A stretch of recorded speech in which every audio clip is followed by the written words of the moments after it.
Nous, nous prêchons Christ crucifié. 1 Corinthiens 1, 23. Je n'ai pas jugé bon de savoir quoi que ce soit parmi vous, sinon Jésus-Christ et Jésus-Christ crucifié. 1 Corinthiens 2, 2.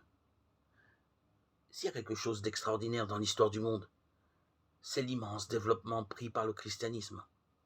Qu'il se soit répandu dans tout l'Empire romain aussi rapidement avant de gagner la terre entière paraît incroyable. Bien plus, si l'on songe que le fond de l'Évangile est ceci: un homme accablé d'insultes, de moqueries, de coups, a été cloué sur une croix près de Jérusalem. Et cet homme était le Fils de Dieu, se sacrifiant pour le salut du monde.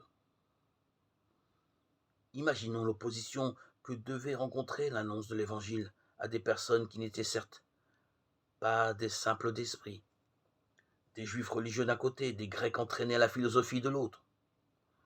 En entendant cette prédication extraordinaire, Jésus-Christ, Fils de Dieu, mort sur la croix pour nos péchés, ressuscité, beaucoup déclaraient: quelle folie! Eh bien, cette folie a triomphé des obstacles. C'est la démonstration même de sa valeur divine. Christ crucifié, la puissance de Dieu et la sagesse de Dieu.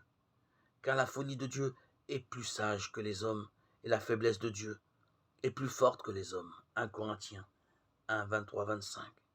Jésus avait illustré cela avec l'exemple du serpent de bronze que Moïse avait placé en haut d'un poteau dans le désert. Il suffisait de le regarder pour être guéri de la morsure mortelle des serpents.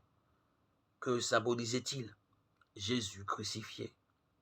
Il faut que le Fils de l'homme soit élevé sur la croix, afin que quiconque croit en lui ne périsse pas, mais qu'il ait la vie éternelle. Jean 3, 14, 15.